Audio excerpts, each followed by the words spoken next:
My name is Ray Waddingham. I am someone who has voices, has visions, and I use my experiences in my work. I first remember seeing visions when I was probably about 7.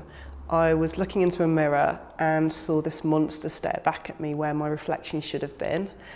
And it was really scary. It was more scary because I knew that other people couldn't see the monsters that I saw. When I was a child, I was abused. Not by my family. My family were massively supportive of me, but by people outside of my family. And one of the tricks of the abuser, I think, is to dehumanise the child, because if the child was human, they just couldn't do those things to them. I was taught that I wasn't human, that there was something wrong with me. It was my fault. I made people do bad things. By the time I was maybe 14, I remember believing that I had an alien inside my body. Got to university studying philosophy and psychology at Sheffield, and that's where it really started to kick off. I just didn't feel safe anywhere.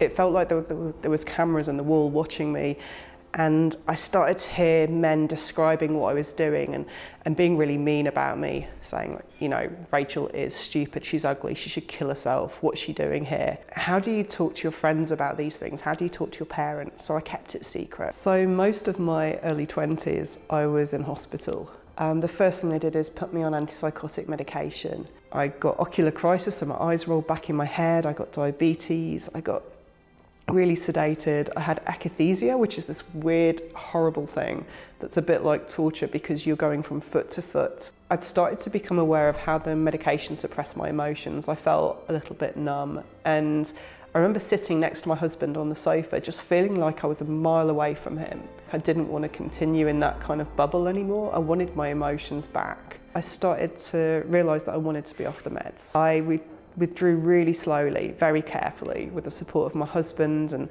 some friends. The voices came back, more voices actually. I ended up having about 13 different voices, including some really aggressive ones. And I had the 3 voices that talked about me when I was at university. And then I had the scream, which was a female, well, is a female child voice that would scream into my right ear.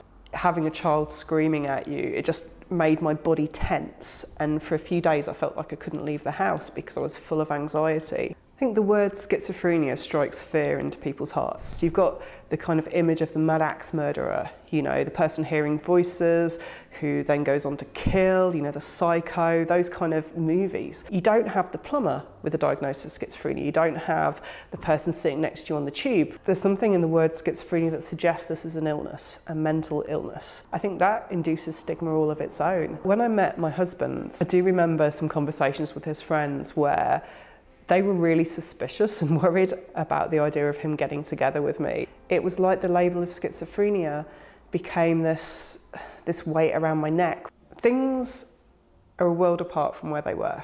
I am happily married. I'm studying for my master's and hoping to do a PhD next year. I'm pregnant, which is something I never would have thought possible. Instead of using diagnostic categories like schizophrenia that don't really tell us anything about the experience, I would personally like us to just ditch the diagnostic categories altogether. For me, it was a bit like a death sentence. I'm not the one that's disordered, I'm responding to things that have happened in my life. To say that I am broken, that there's something wrong with me because of that, is just an insult. It's no good. I'm not a murderer and I'm not a victim, just a person.